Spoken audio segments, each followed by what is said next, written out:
Hi, so I'm here with another episode of the 4.0 Impact Series. Today I'm here with Zak Lefevre, who is the co-founder of ChargeLab over in Toronto. Look, I'll get straight into it, Zak. You're going to give a much better introduction into ChargeLab than I will. So, look, thanks for jumping on this. Look, please do give us a bit of an introduction into ChargeLab. Absolutely. Well, thanks, Leighton, for having me, and thanks for all the work you do in helping sustainable companies on the recruiting front. In terms of ChargeLab, we are a software company focused on the North American market, and we make software for managing electric vehicle charging stations. So we don't build any physical EV charging hardware, but we build a cloud-based software layer that sits on top of hardware built by other manufacturers, including big ones like ABB and Eaton and Siemens, and also up-and-coming EV charging startups that are building hardware. We're completely hardware agnostic, and we build this software layer that makes EV charging easier and more intelligent and sits on top of the hardware layer. Understood. So you're essentially ChargeLab provides the software that sits in the back end of other people's charging infrastructure. Yeah, and what we do is called a charging station management system. That's what our product is, a CSMS. Other people will call it a backend or an OCPP backend. OCPP is the protocol that's used to connect and communicate with all these chargers. There's different words for what we do, but basically it's all the intelligence behind your EV chargers. And that intelligence, it allows different buildings to control the flow of energy to EVs. It allows different owners of EV chargers to recoup costs through billing EV drivers. It helps EV drivers kind of find and transact with charging stations. So that's what this software layer does. It's really a combination actually of energy management plus point of sale. Understood. Look, yeah. Before we go on to the next thing, where did the what's the genesis of the company? Where did the idea come from? Yeah, so the real problem that ChargeLab is trying to solve is the fact that we just need a lot more EV charging stations. Electric vehicles around the world are essentially growing exponentially. There were 6.6 million EVs sold in 2021. And then last year in 2022, there were 10.6 million EVs sold. Wow. And just a few years ago, there were only 1 or 2 million EVs sold a year. So in like 5 years, we've gone from like 1 million EVs being sold per year to 10 million EVs being sold per year. And pretty soon that's going to be 20 million and 40 million electric vehicles sold every year. And so as the demand for EVs is scaling up essentially exponentially, there's an equal need for EV charging. And so the problem that we're trying to solve is just making it easier to install and manage EV chargers at scale. But really what we're trying to solve is smart EV charging. There's pretty good solutions. If you own your own home, if you have a garage, if you have your own electric panel, you can hook up an EV charger. You don't need too much intelligence. You just plug it in, you charge your vehicle. But it gets much more complicated when we talk about public charging along a highway corridor, or when we talk about going into a multifamily, multi-tenant setting where you have different people who are sharing infrastructure. And these EV charging use cases get much more complex. And that's really where our platform comes in and shines. We help apartment buildings deploy EV chargers. We help fleet depots manage their EV chargers. And we also do public charging along highway corridors. We do DC fast charging and level 2 charging. Understood. So essentially, you're part of the movement to expedite the transition towards, I suppose, mass adoption of EV, right? Exactly. And I would also say making EV charging easier and smarter. Right now, just being honest with ourselves, it is a lot more convenient to fill up a gasoline vehicle. There's a lot of gas stations. You pull up, you pump some gas, takes 5 minutes, you pay, and you're gone. Today, if you want to refuel your EV, you have to find a charging station, then you often have to download an app, and you may have to put money on kind of a wallet and do this more complicated transaction. So we're trying to make the transaction much simpler for EV drivers. Just have a QR code, no need to download an app if you don't want to. We also provide mobile apps if you do want to use an app, and just easier, faster ways to pay. And also making this infrastructure more reliable. So yes, it's about accelerating the deployment of EV chargers, but also making sure that when EV chargers are deployed, they're easy and convenient to use. Yeah. And also they don't disrupt the grid or other infrastructure in really unintended ways. Because going into a apartment building that has 500 apartment units and installing 50 or 100 EV chargers or charge points is actually going to have a really big impact on the electrical costs within that building.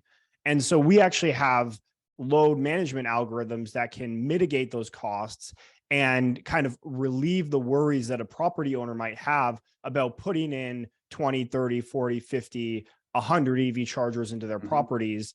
We can help them really manage and monitor how those chargers are used. Understood. Yeah, look, one of the biggest, look, the data suggests that one of the biggest frustrations and a couple of things that slow in the transition to EV chargers, EV vehicles, is one, the range, which is an issue with the manufacturer, but secondly, it's the infrastructure, it's the underlying infrastructure. Like you say, it works well as a concept if you've got your own garage and you can pull up on your drive and you can plug it in. But like you say, if you're in a multi-tenanted building, which, let's face it, most cities are going to be high-rise, multi-tenanted buildings, etc. So, well, definitely understand the value add there.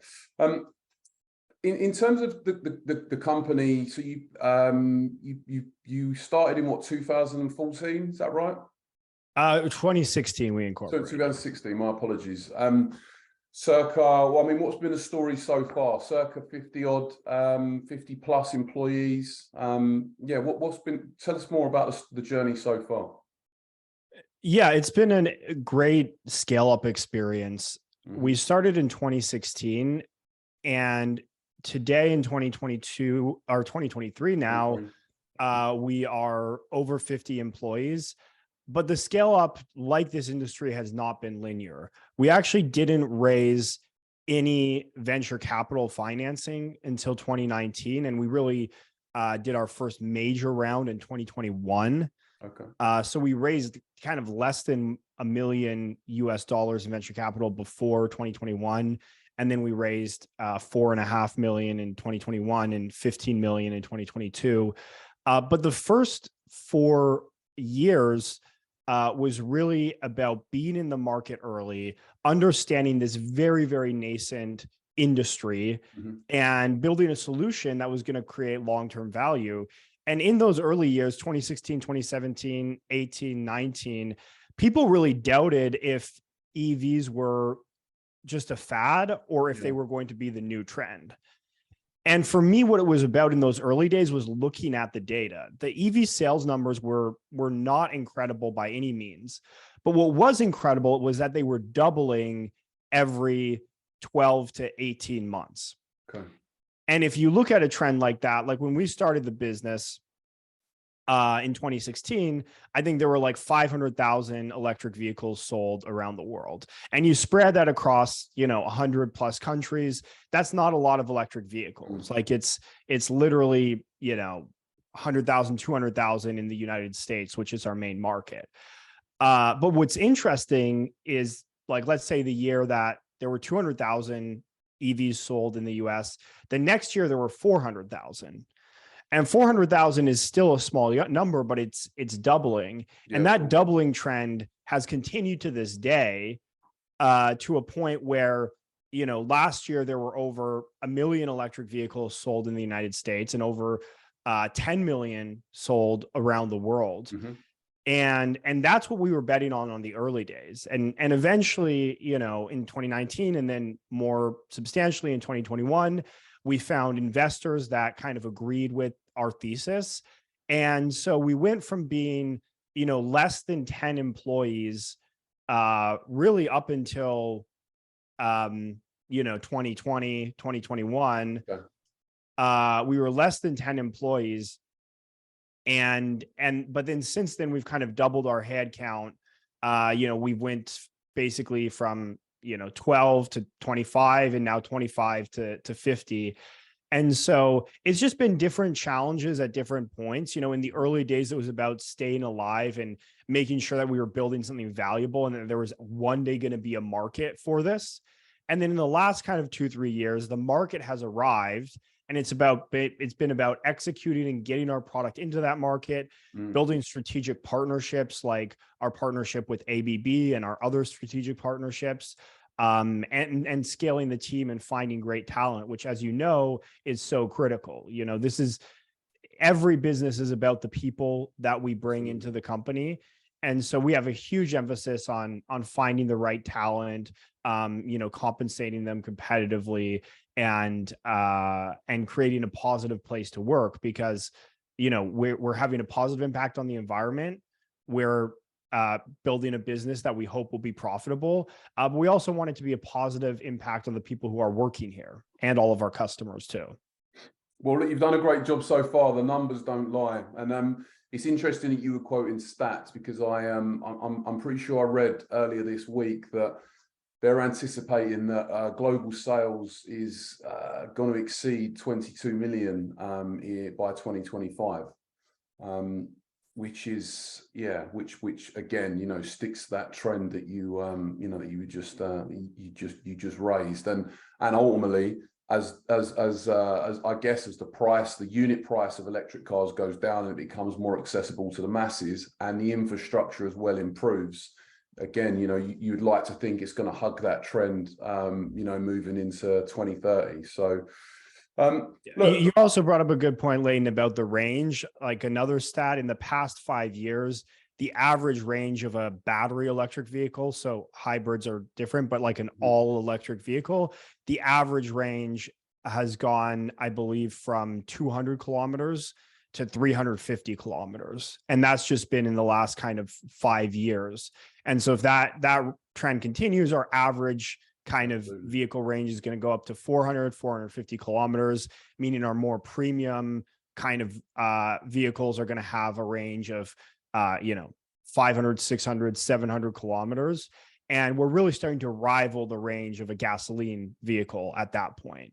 I think the average gasoline vehicle today has, there's some vehicles with a big tank that can go 1,000 kilometers, but I think the average gasoline vehicle has about 450 kilometers of range. So, I imagine in the next few years too, electric vehicles are essentially going to catch up with gasoline vehicles in terms of average range. Now, we still need more infrastructure. We still need faster charging. But it's really amazing in just kind of a handful of years, even from when we started this company in 2016, how much faster charging has become, how much longer distance batteries have become, and the selection of electric vehicles. When I started the business in the United States and Canada, there were literally like 5 electric vehicles you could buy. There was like one Tesla model. They didn't have the Model X or the Model 3 out. There was like one Chevy, one BMW, and a couple other models. Now every manufacturer has like 4, 5, 6, 7 different EV models. And when you look at the whole market, I mean, especially in Europe, well over 50 EV models, it's got to be getting close to 100. And in the US, I think we're at about 50, mass market models that are available today. Yeah. Well, you've hit the nail on the head there. I think that from a manufacturing perspective, even the ones that were slow on the uptake, and were kind of resisting the change, I think it's now they're at the stage where if you can't beat them, join them. They're realizing that's the way it's going, which is, look, it's encouraging. And it's even, I'm a car guy, but it's interesting that this is even transitioning into like the hypercar market now. So there's, regardless of what level you're looking to purchase a vehicle at, they've pretty much got an EV option for you. So, just to finalize, Yeah, look, it's been a really impressive story so far in terms of the growth, etc. What does 2023 look like for ChargeLab? So for 2023, we're really looking to grow our footprint. We've now connected thousands of chargers in the United States and Canada. We're going to keep focusing on the North American market, but we want to go to tens of thousands and hundreds of thousands of devices connected.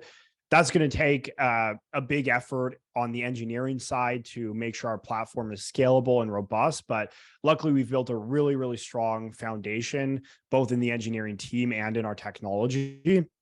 And so 2023 is just a year of growth, continued partnerships. We've actually already signed some big partnerships in the last couple of months that are going to start rolling out this year. We just took over a large charging network locally here in Ontario. So that was essentially our first DC fast charging network with over 100 locations. We're going to launch another DC fast charging network this year. So really continuing to grow across all verticals. I mean, one of the things that's unique about our platform, right? We don't do hardware, we don't do installation. All we do is the software. But within the world of software, we're a horizontal platform. We do EV charging software for fleets. We do it for multifamily buildings, apartments, and condos. And then we also do it for public and destination charging. And so we're excited to kind of scale across all of these verticals. And we actually think it brings some benefits where multifamily users who are familiar with the ChargeLab platform can use their same account and their same credentials to go out in public and charge along the road. So I think we'll actually start to develop some network effects where having an account with ChargeLab starts to bring these benefits where you can charge in your apartment building and you can charge out on the highway. There's a lot of kind of deployment that needs to be done, but we're excited to do that and to work with our partners, because ultimately we do a lot of white labeling. We're a technology provider. Yeah. So even if you don't pull up to the charger and see the ChargeLab name, we may be the technology behind it. And we're quite happy with that. So we want to grow our footprint, but grow our footprint through, partners and white labeling. Mm-hmm. Great. Look, really, really ambitious and look, encouraging, very encouraging to hear. Look, Zak, thanks very much for taking the time to share your story here. I know there's going to be a lot of people that are going to see this, and it could well spur them on to make that leap, take the leap of faith, and and start their own their own business. Or alternatively, what we're seeing a massive influx of is people joining the climate fight, joining green tech, climate tech, purpose-driven businesses from, some of the older traditional industries that are more about money and less about impact. So, even the newer industries. I think one interesting trend now is, it's no secret, there's layoffs around the world for Google and Amazon and Microsoft. Yep. These companies are tightening their belt. And I was speaking to someone the other day who said that the place where all the jobs are going is climate. The one area that is hiring is solar installers, EV charger installers, yep. Software companies for the EV charging industry, for the solar industry. So I think there's absolutely a trend here to move into working on clean technology. I think you guys are doing great work in terms of focusing on that industry. And I would encourage everybody who, whether you're leaving a kind of traditional industry working at a bank, or you're even leaving a job at a tech company like Google, you should be looking at what opportunities are there in climate. And look at ChargeLab, and we'll put the details on the on the show notes. But and lastly, on that point, actually, it's worth noting that again that the data supports that from a VCP private equity perspective, the funds are being redirected into green tech, into climate tech, and whilst you could argue that it's VC money is slowing down globally, the green tech space is bucking the trend, so more and more money's flooding in there. So, and let's long may it continue. Absolutely. Yeah. Well, look, Zak, thank you very much for jumping on this. And yeah, look, I'm sharing your story. It was really good. Awesome. Thanks a lot, Leighton. Excellent. Thanks. Cheers.